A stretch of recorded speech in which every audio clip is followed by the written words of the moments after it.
না আমার প্রিয় পরিবার, তোমরা কেমন আছো? আশা করি সবাই ভালো আছো। আমিও তোমাদের আশীর্বাদে ভালোই আছি। তো বন্ধুরা, আরও একটি নতুন ব্লগ শুরু করে দিলাম। আমার নতুন বন্ধু, পুরনো বন্ধু সবাইকে অনেক অনেক শুভেচ্ছা জানিয়ে তোমরা আমার সঙ্গে থাকো, দেখতে থাকো। আর এর আগে একটা ছোট্ট ব্লগ দিয়েছিলাম, জানো না, ননাসের বাড়ি এসেছি, তোমাদেরকে বলেছি। এত না নেটের সমস্যা, মানে সকাল 10টায় আপলোড দিয়েছি, ওই 4 মিনিট কত সেকেন্ডের, সেটা বিকেল 5টার পরে গিয়ে আপলোড হয়েছে। এবার ভাবতে পারছো তো? তো অনেককেই কিন্তু আমি সময় অনেক কষ্ট করে ঘোরাঘুরি করে একাট্টু দিয়েছি, বেশি লোককে সময় দিতে পারিনি, বেশি বন্ধুদের। তো তারা ভেবো না, নিশ্চয়ই আমি বাড়ি গিয়ে তোমাদেরকে অন রেখে ওয়াচ করে দেব। তো এখনও এইখানেই ননাসের বাড়িতেই আছি, যেতে দেয়নি, বললো কালকে যাবে। তোমাদের দাদাভাই তো কালকে আসবে, তো কালকে যাব, সেই মতো এখানে আছি। তো আজকে সন্ধ্যের পর থেকে আমার ব্লগটা শুরু করলাম, সঙ্গে থাকো, দেখতে থাকো। তো বন্ধুরা, দেখতেই পেলে যেতে দেয়নি বলে এখানে রয়ে গেলাম। তো এটা কিন্তু রাত্রেবেলায় আমি একটুখানি শ্যুট করেছি। ওই যে আমার ভাগনা বউ আটা মাখছিল, আমার মেজো ননাস ওখানে সবজি কাটছিল, বড় ননাসও কাজ করছিল। তো বন্ধুরা, তোমরা এর আগের ব্লগে কিন্তু তোমাদের অনেককে আমি সময় দিতে পারিনি। আর যে কজনকে সময় দিয়েছি, আমি কিন্তু বাইরে গিয়ে রাস্তা দিয়ে হেঁটে মশার কামড় খেয়েছি, আর কিছু কিছু ভালোবাসার মানুষকে আমি সময় দিয়েছি। তো আরও সবাই আছো ভালোবাসার লোক এখানে, প্রত্যেকেই। তো যাদেরকে সময় দিতে পারিনি তাদের কাছে আমি ক্ষমা চেয়ে নিচ্ছি। কেন এতক্ষণ এত রাত পর্যন্ত কিভাবে বলো রাস্তায় থাকি, তো সেই বুঝে আর দিইনি। তো রাত্রেবেলায়ও আমি কাউকে ভিডিও দেখতে পাইনি, শুধু ঘোরে আর ঘোরে। তো এভাবে কি আর ভিডিও দেখে শান্তি লাগে বলো? আর তোমরা জানো আমি কীরকম, যাকে দেখি কিন্তু ফুলই দেখি, আর ঢু মেরেও আসি না। তো আমি বাড়ি যাই, সবাই আমার উপর ভরসা রেখো।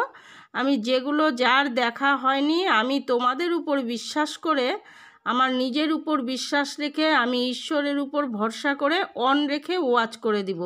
ছোট্ট একটা কমেন্ট করব, তোমরা কিন্তু বিশ্বাস করে নিও।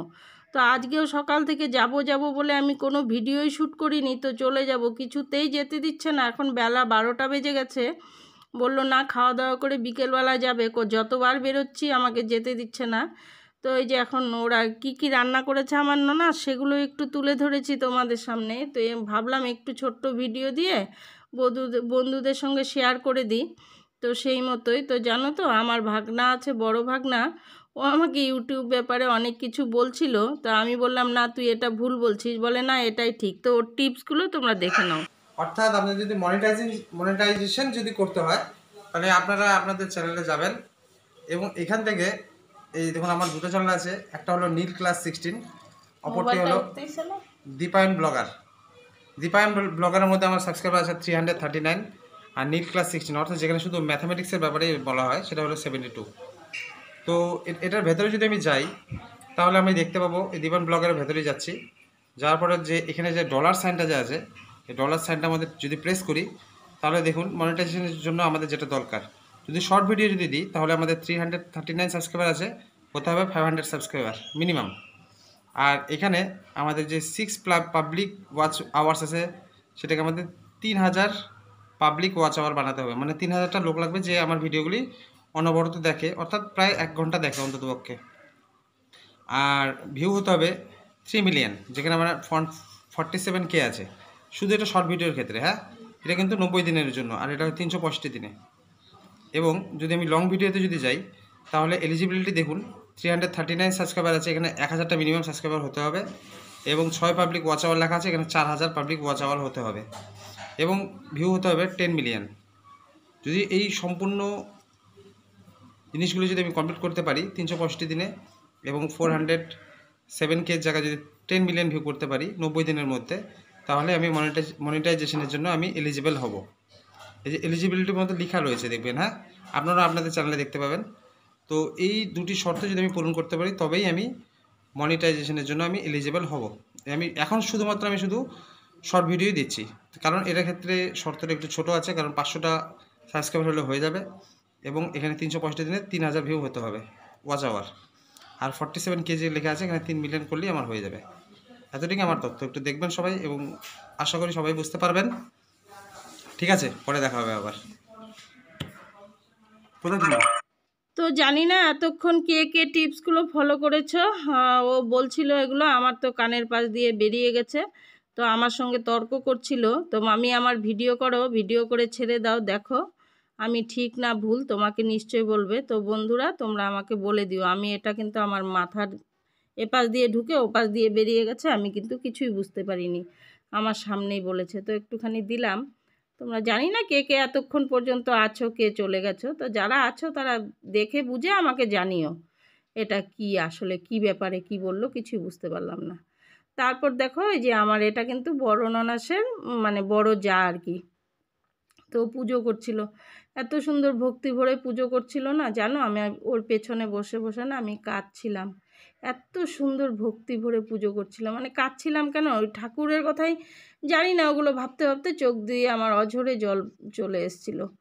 তো ওই যে পুজো হয়েছে, খুব সুন্দর করে পুজো দিয়েছে, মানে এতটাই মনোমুগ্ধ করে। তো তোমাদেরকে আওয়াজটা শোনাতে পারলে, ও মন্ত্রও করেছে। তো আওয়াজটা কেন শোনায়নি জানো, ও না মোবাইল অন করে মোবাইলে গান বাজছিল হরে কৃষ্ণ, তো তার জন্যই আওয়াজটা শোনালাম না। তো যদি আবার কপিরাইট চলে আসে তো সেই বুঝে। ওর আসনটাও যত সুন্দর, আর জানো ওর ঘরে দেখো ঠাকুরের আলনাও রয়েছে, দাঁড়াও তোমাদেরকে দেখাচ্ছি সব। আর ওটা করলে দেখছো না ওর বড় নাতি আর কি, মানে ওর একটাই ছেলে ওই দিদিটা। তো এই দিদিটার একটাই ছেলে, ওই ছেলের ঘরের নাতি ওটা আর কি। ও সব ওই দেখেছো মোবাইলটা, ওখানে মোবাইলটা রেখে আর কি গান বাজছিল, তাই দিইনি। এটা দেখো গোপাল ঠাকুরের মানে বিছানা আর কি, খাট। তো ঠাকুরের ওর আলনা সবই আছে আর কি। তো দিদি আমাকে বলছিল সামনের থেকে এসে ভালো করে তোল। তো আমি স্নান করিনি, এমনি বাসি কাপড় ছেড়েছি, তো আলগার থেকে একটু তুলেছি। এই দেখো গোপু সোনা, দেখলে তো কি সুন্দর, এতটাই ভালো লাগছিল না ওর পুজো করা দেখে দেখে, এত মনোমুগ্ধকর পুজো করেছে, খুব ভালো লেগেছে। ওই যে বললাম আমি কেঁদেছি। তো অনেক সব বন্ধুদেরকেই বলছি, বন্ধুরা অনেক বন্ধু আছো, আমি কিন্তু কালকে সময় দিতে পারিনি, আজকেও এই বেলা পারলাম না। তো সরি তোমাদের কাছে, আমি খুব মানে খুব লজ্জিত। তোমরা অনেকেই আমাকে দেখে গেছো, আমি দেখতে পারিনি। তো তোমরা আমার উপর বিশ্বাস রেখো, জানি কাছের বন্ধুরা বিশ্বাস রাখবে। আর আমি বাড়ি গিয়ে অন রেখে এতগুলো ভিডিও তো আর তাকিয়ে দেখতে পারবো না, বোঝোই তো সংসারেরও কাজকর্ম করতে হবে, আর বিকেলবেলা তোমাদের দাদাভাইও চলে আসবে, তো সেই একটা ঝামেলা তো থেকেই যাবে। তো আমি অন রেখে ছোট্ট কমেন্ট করে ওয়াচ করে দিব। তো এটা কিন্তু ওই যে দিদির বড় ভাসুর, যে দিদিটা পুজো করছিল ওই দিদির হাজব্যান্ড আর কি।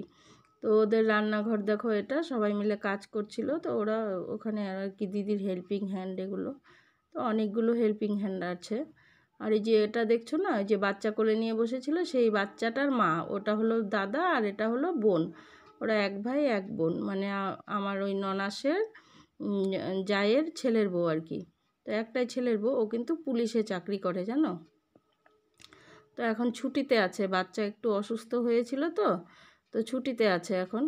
ও জিজ্ঞেস করছিল মামি তোমার চ্যানেলটার নাম বলো। তো বন্ধুরা এতক্ষণ ধরে যে পুজো করা দেখলে, এই যে আমার বড় ননাসের নাচে, এটা ও এটা দিদি বলতে বলছে। দেখো সত্যিটা বলি, তোমরা তো জিজ্ঞেস করবে না, তো পরিচয়টা তো ভালো করে না দিলে তোমরাই বলবে। আমার বড় ননাসের বড় দিদি, আর কিন্তু আমার একদম নিজের বোনের মতো। তোমরা এটা বিশ্বাস করবে কিনা জানি না, তো একদম সত্যি নিজের বোন।